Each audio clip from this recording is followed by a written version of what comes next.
Welcome to Rocksteady Studios and episode 2 of Arkham Insider.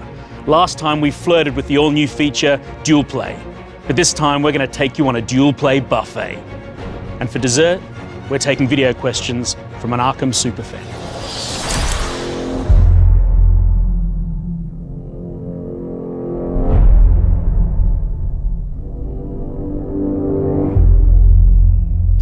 We are back on the world's most comfortable couch, and I'm joined here by Tim Hanagan, the lead AI programmer at Rocksteady Studios. Tim, how you doing? I'm doing great, thanks. How are you? Good. It's been a tough project, right? It has been a tough project, but we're nearly there. Close to the end. I can smell it. Smell the finish line. It's just around the corner. Now, we showed a little bit of Dual Play in the All Who Follow You trailer. I promised everyone an all-you-can-eat smorgasbord of Dual Play, and I'm hoping you're the chef who can take us there. Yeah, I shall do my best, thanks. Good man.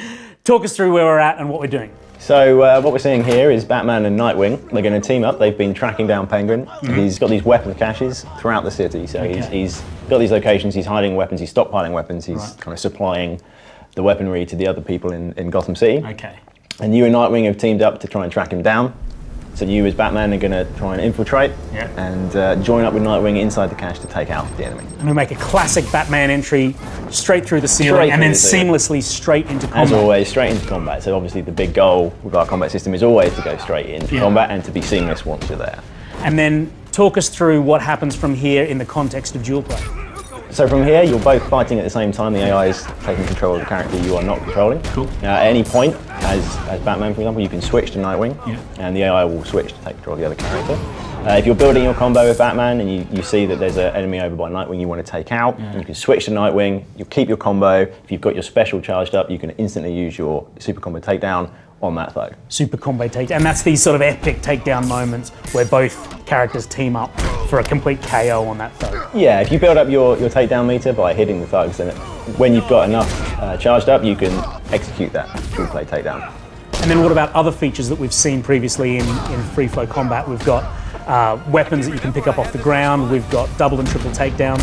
So Dual Play sort of sits on top of all those pre-existing systems. Yeah, well, all those systems integrate together, yeah. So there's no separate system involved. It's all kind of trying to flow together seamlessly is always the goal with free flow combat. Now you've been at Rocksteady from day one, so the combat that everyone saw in Batman Arkham Asylum, this came out of your brainium. Yeah, I guess you could say that. I mean, obviously everything's a collaborative effort, so you know, working heavily with Sefton, working heavily with everyone on the team who's got input into how they want the game to progress and how they want the combat to feel. So. And how does it feel for you, having sort of been there and been so critical in the creation of this? Now it seems like such an expansive new combat system that it's incredible to think of where it came from and now where it's gone to. Yeah, I mean, it is pretty incredible to see where it's come to from those beginnings back on Arkham Asylum. I mean, I remember the prototype days, and it was 2D combat. It was all sorts of different things in the early days, but now to see where it's come, and it's all because of the input we've had from the team and the ideas we've had and the ways we've been able to progress it. Due to the success of the previous games, it really allowed us to push it to this final. So Batman and Nightwing completely clearing house.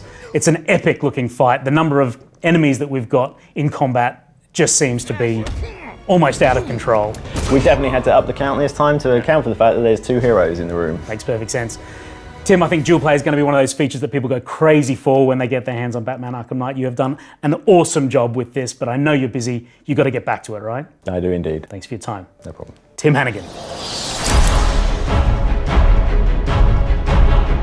Hey, what's up you guys, it's Caboose XBL. You know that I've been covering Batman Arkham Knight on my channel for over a year now, and with 2 months to go, I've got some questions to ask. It seems Scarecrow has gotten Gotham City to evacuate in Batman Arkham Knight. What will be going on in the city to make it still feel filled with stuff to do 24/7? The streets of Gotham City are jam-packed with action. We've developed an emergent rioting system which sees all of the thugs of various factions ripping up the streets of Gotham, and Batman can get involved in that anytime he wants. On top of that, we've got the military forces loyal to the Arkham Knight. They are spreading their presence throughout the streets as the game progresses. We're talking tanks, we're talking mobile infantry, we're talking airborne drones. There's also members of the emergency services in peril, and they need Batman's help. And then on top of all of that, we've got the Riddler with his ever-present threat. We all know the Joker is dead, but in the Arkham Knight prequel comics, it seems that he's left a permanent scar on Batman. Will we see elements of that within the Batman Arkham Knight story? The death of the Joker at the end of Batman Arkham City had a massive impact on Batman and the entirety of Gotham City.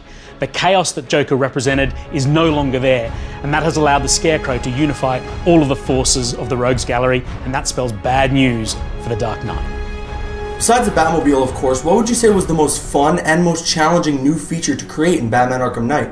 Building out the entirety of Gotham City in immense detail, I think, has probably been the biggest technical and creative challenge for everybody here at Rocksteady. Seeing the Gotham City that we've built come to life has been incredibly fun and so satisfying. But for me personally, I think the dual play features in the game are absolutely incredible. Teaming up with Catwoman for a dual play takedown, nothing beats that. It seems the Riddler is at it again in Batman Arkham Knight. One thing we all love to hate are those challenging puzzles to get the Riddler trophies. How hard are they this time around? If it's bright green and it's got a flashing question mark above it, you can bet your batarang it's going to be tough. The Riddler's back and he is challenging Batman like he never has before. As a team, we've challenged ourselves to come up with some of the toughest riddles we can possibly think of. But we're not sending you out alone. The Riddler informants are also back, but this time it ain't going to be so easy to squeeze that precious intel out of them.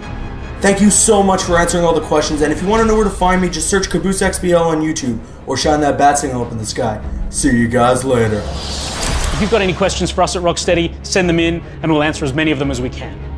That's it for this episode of Arkham Insider. We'll see you next time. And don't forget, be the Batman.